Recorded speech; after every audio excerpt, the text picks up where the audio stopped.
在这边。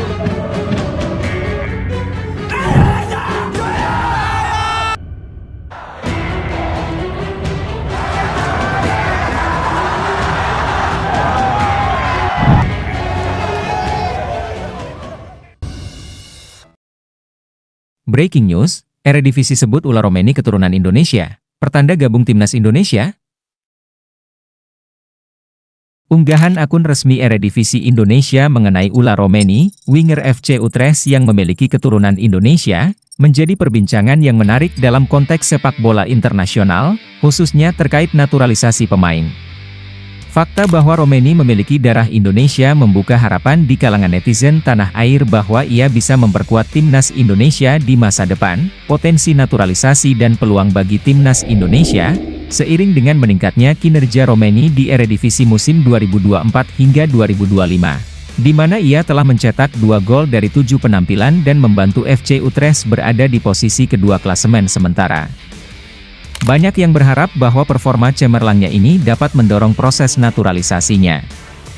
Jika Romeni dinaturalisasi dan memilih bermain untuk timnas Indonesia, itu akan memberikan suntikan kualitas yang sangat berharga, terutama mengingat posisi winger yang seringkali membutuhkan kreativitas, kecepatan, dan visi permainan. Di sepak bola modern, naturalisasi pemain berbakat dari keturunan diaspora bukanlah hal yang asing. Indonesia sendiri sudah memiliki beberapa pemain naturalisasi yang memberikan kontribusi positif, seperti Stefano Lillipali dan Mark Klok. Namun, dalam kasus Romeni, tantangannya adalah apakah dia bersedia memilih timnas Indonesia dibandingkan dengan potensi panggilan dari timnas Belanda. Saingan dengan timnas Belanda? Salah satu aspek menarik dalam unggahan ini adalah respons dari akun Oranje_Indonesia yang menyelipkan emoji telepon, seolah menyiratkan bahwa timnas Belanda juga memperhatikan performa Romeni. Hal ini menambah kompleksitas situasi karena, jika Romeni terus tampil impresif di Eredivisie, bukan tidak mungkin ia mendapat perhatian dari pelatih timnas Belanda. Dilema seperti ini sering terjadi di sepak bola, di mana pemain yang memiliki dua kebangsaan harus memilih negara mana yang akan diwakilinya di level internasional. Jika kita adalah pengamat, kita perlu mempertimbangkan bahwa pemain seperti Romeni tentu ingin bermain di panggung terbesar. Meski peluang bermain di timnas Belanda lebih kecil karena persaingan yang ketat, keputusan pemain dalam memilih timnas tidak hanya berdasarkan prestasi semata, tetapi juga faktor-faktor lain, seperti ikatan emosional, peluang tampil reguler, dan bahkan tawaran proyek jangka panjang dari Federasi Sepak Bola negara terkait. Dampak bagi sepak bola Indonesia. Jika akhirnya Romeni memilih untuk dinaturalisasi dan membela timnas Indonesia, dampaknya bisa signifikan. Bukan hanya soal peningkatan kualitas tim, tetapi juga dalam membangkitkan semangat para pemain muda diaspora lainnya yang mungkin memiliki potensi tetapi belum terdeteksi.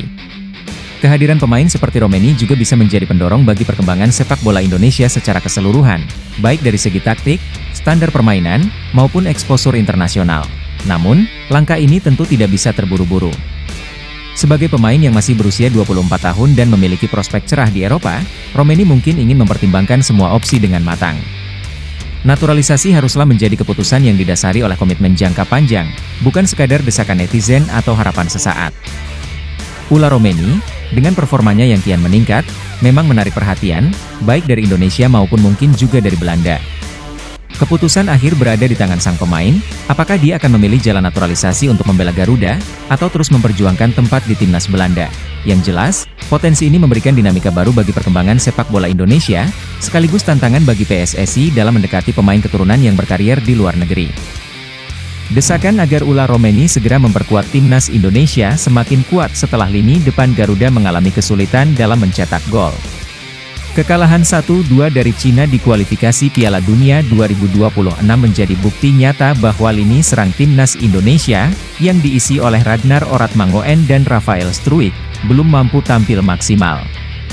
Kegagalan memanfaatkan peluang dan ketumpulannya serangan memicu sorotan tajam dari para supporter, termasuk fanbase Garuda's Got Talent di Instagram yang menyerukan kebutuhan mendesak akan seorang penyerang murni. Masalah lini depan timnas Indonesia. Permasalahan utama yang diangkat oleh para penggemar sepak bola Indonesia adalah kurangnya sosok penyerang grade A di skuad Garuda. Oratmangoen dan Struijk, yang seringkali mengisi posisi di lini depan, belum mampu memenuhi ekspektasi untuk menjadi pencetak gol andal.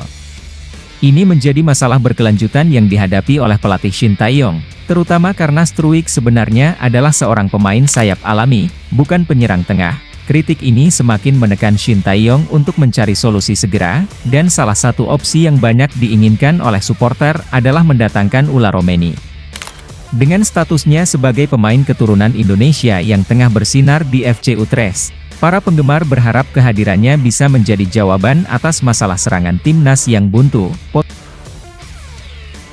Spekulasi mengenai kemungkinan naturalisasi Romeni semakin berkembang setelah agennya, Joost Ebergen, mengonfirmasi bahwa sang pemain memang sedang mempertimbangkan tawaran untuk memperkuat timnas Indonesia. Dalam percakapan dengan Sibola_ID, Ebergen menyatakan bahwa keputusan ini sedang dalam pertimbangan serius oleh pihak Romeni. Ini adalah kabar baik bagi PSSI dan para pendukung, yang berharap proses negosiasi ini berjalan lancar sehingga Romeni bisa segera memperkuat tim nasional. Selain itu, Ketua Umum PSSI, Erick Thohir, juga telah menyatakan bahwa akan ada pemain yang menjalani proses naturalisasi baru.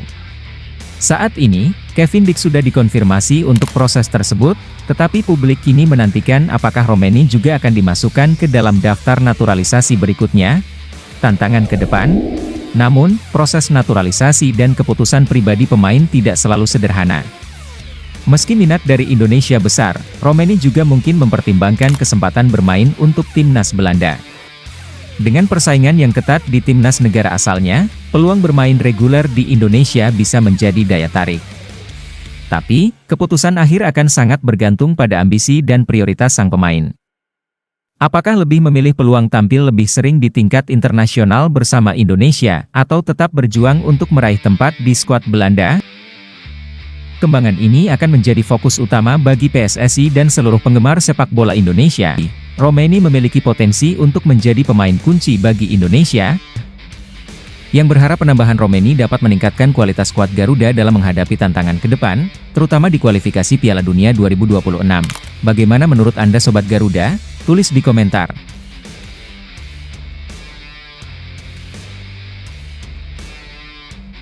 Netizen kecewa berat, #STYOut menggema, ini 5 keputusan membingungkan Shin Tae-yong di Cina versus Timnas Indonesia.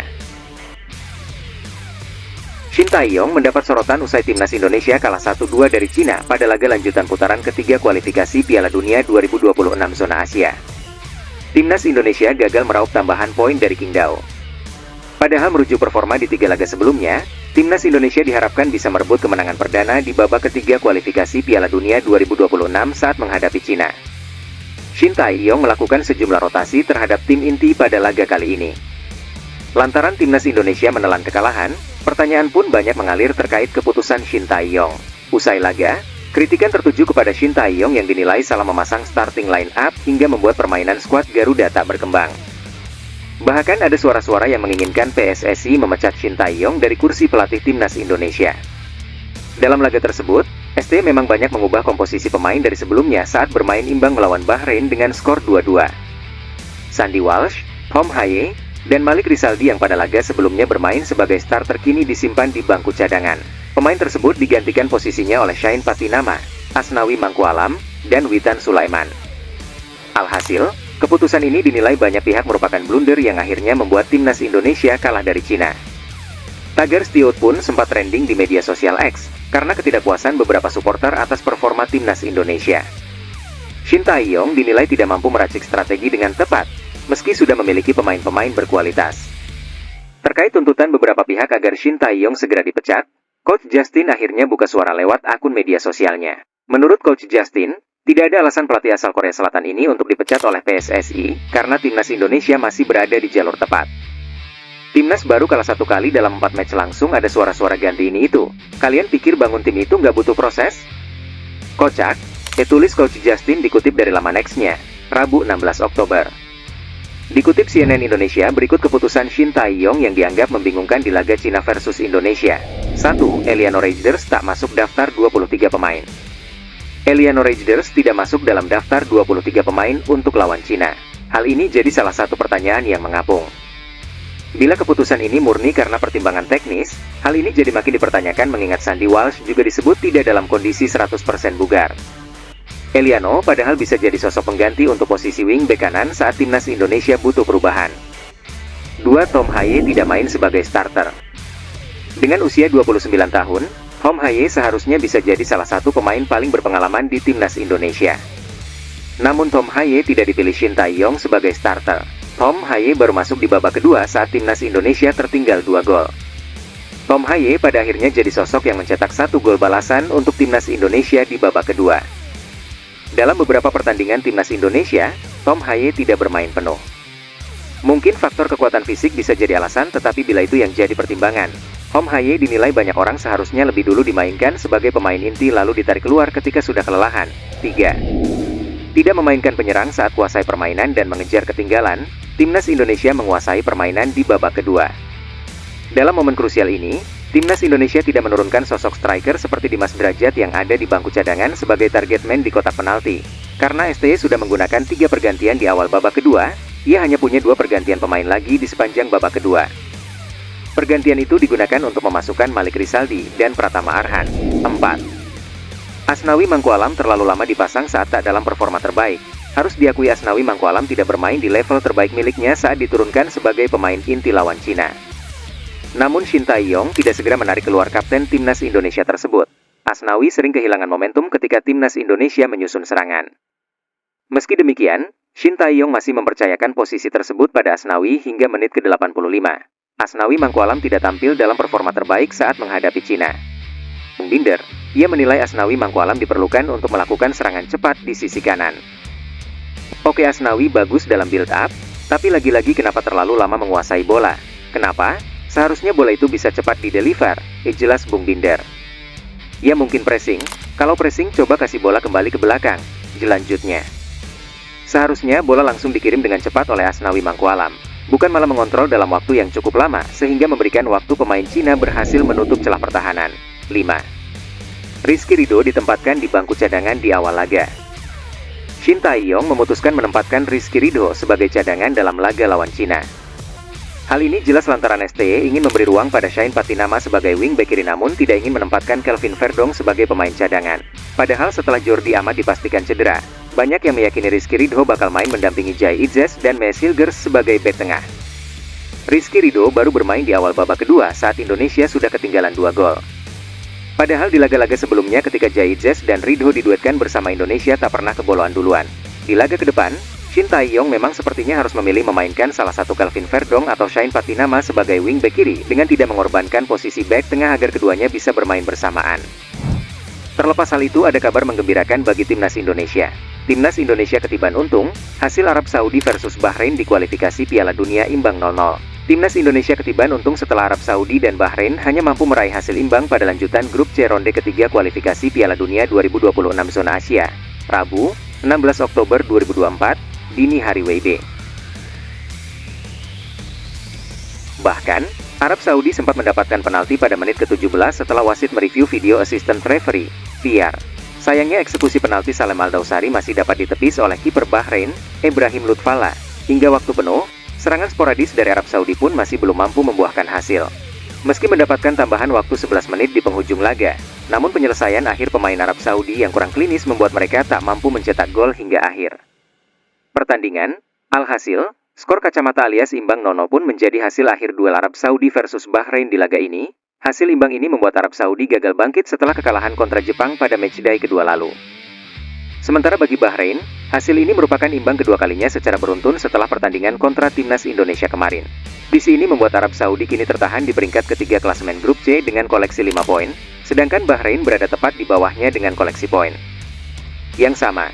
Di sisi lain, hasil imbang Bahrain kontra Arab Saudi ini tentu sangat menguntungkan timnas Indonesia. Sebab, dengan hasil ini membuat timnas Indonesia tidak berjarak terlalu jauh dengan keduanya di posisi ketiga dan keempat klasemen grup C. Bahkan, Australia yang berada di posisi runner-up pun juga memiliki 5 poin. Adapun timnas Indonesia saat ini berada di posisi kelima klasemen grup C. Hasil kekalahan kontra Cina membuat timnas Indonesia tak beranjak dari posisi kelima dengan koleksi 3 poin. Meski begitu, peluang timnas Indonesia untuk naik peringkat tentu masih terbuka lebar. Apalagi masih ada 6 laga sisa yang dapat dimanfaatkan timnas Indonesia untuk mendapatkan poin sebanyak-banyaknya. Selanjutnya, timnas Indonesia akan melawan Jepang dan Arab Saudi pada lanjutan grup C ronde ketiga kualifikasi Piala Dunia 2026 zona Asia. Dijadwalkan, Timnas Indonesia akan menjamu Jepang terlebih dahulu pada 15 Oktober 2024, kemudian menjamu Arab Saudi pada 19 Oktober 2024. Diharapkan Timnas Indonesia mampu bangkit setelah ini dan bisa meraih hasil maksimal pada pertandingan-pertandingan selanjutnya. Doa terbaik untuk Garuda. Bagaimana pendapatmu Sobat Garuda? Tulis di komentar.